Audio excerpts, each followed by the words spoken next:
يا صباح الورد، اهلا بيكم في فيديو من فيديوهاتي مع سلوى. ازيكم يا حبايب قلب؟ عاملين ايه؟ وحشتوني جدا جدا جدا. جايلكم بقى النهارده بوصفه من وصفات المدارس الجميله جدا، واللي احنا كمان بنشتريها من الافران من بره بسعر غالي قوي. لكن احنا النهارده هنعملها كده بحاجه في متناول الايد. عملتها لكم طبعا بمقادير اقتصادية جدا جدا وعلى قد الايد. زي ما انتم شايفين كده في الفيديو بتاع النهاردة انا عملت لكم كوكيز. هنعمل النهاردة كوكيز بالشوكولاتة وكمان كوكيز بالفانيليا. قد ايه شكلهم حلو جدا جدا وطعمهم احلى واحلى كمان. هتعمليهم زي ما قلت لك بمقادير على قد الايد قوي قوي. فيلا بينا نشوف المقادير بتاعتنا علشان نعرف الطريقة والمقادير. بس قبل ما ندخل على الفيديو حابة أطلب منكم تعملوا بقى لايك وشير واشتراك للقناة وتفعلوا زر الجرس علشان يوصل لكم كل جديد أنا بنزله. ويلا بينا بقى نسمي الله ونصلي على رسول الله ونبدأ الوصفة بتاعتنا.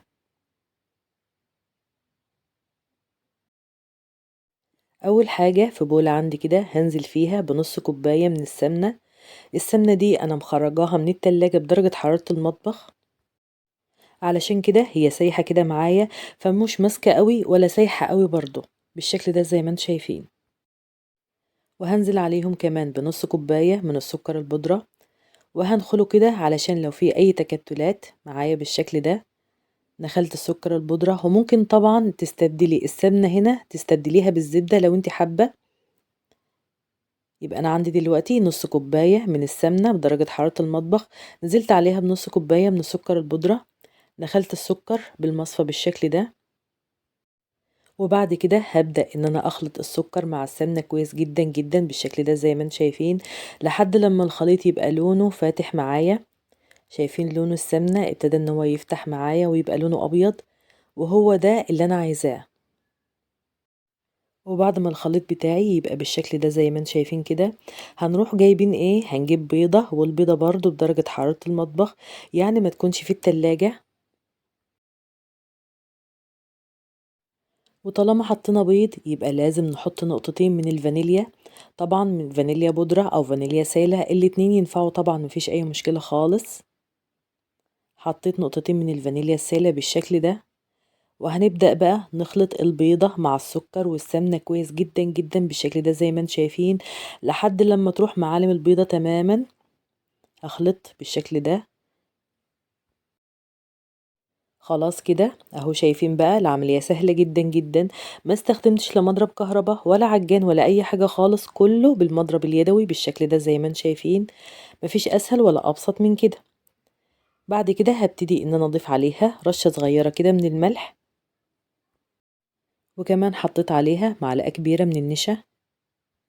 معلقة النشا دي يا جماعة بتفرق قوي في الكوكيز، بتخليه مقرمش وفي نفس الوقت بتخليه ناعم كمان. وبعد كده خلطنا معلقة النشا، وبعد كده هنضيف الدقيق. انا استخدمت وصفة النهاردة كوباية ونص من الدقيق.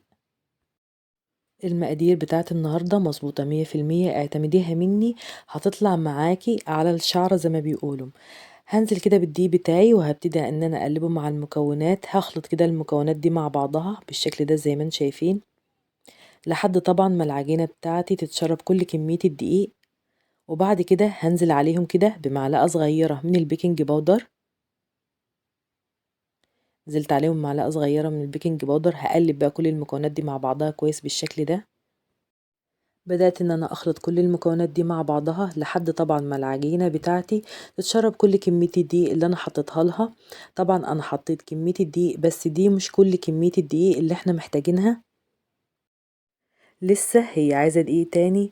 لكن انا هقول لكم انا عملت كده ليه. لان في المرحلة دي انا هقسم العجينة بتاعتي لنصين، نص حطيته في البولة دي والنص حطيته في بولة تانية. النص الاولاني حطيت عليه معلقة كبيرة من الدقيق، علشان ده هو اللي انا هعمله بالفانيليا. هو كان محتاج معلقة دقيق واحدة بس مش اكتر علشان يوصل للقوام اللي انت شايفينه ده. ما شاء الله العجينة بتاعتي طرية وناعمة جدا جدا. عجنت بايدي بالشكل ده اهو، العجينة طرية وناعمة، مفيش احلى ولا اجمل ولا اطرى من كده زي ما انتم شايفين اهو. نيجي بقى للنص التاني من العجينة اللي احنا شلناها على جنب، هنحط عليه معلقة كبيرة من الكاكاو الخام.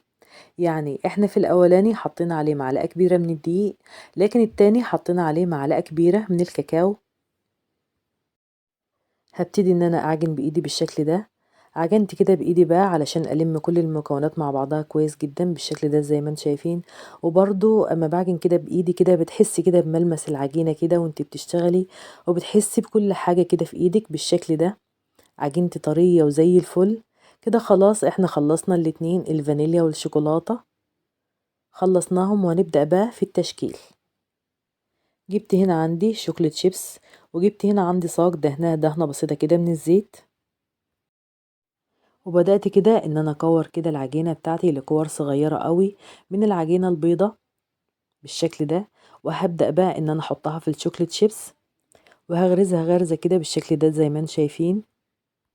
وبعد ما بحطها في الصاج برضو بضغط عليها ضغطة بسيطة كده علشان الشوكولات شيبس دي تثبت معايا كده من فوق، وما تقعش مني كده اما يجي يستوي معايا بعد كده.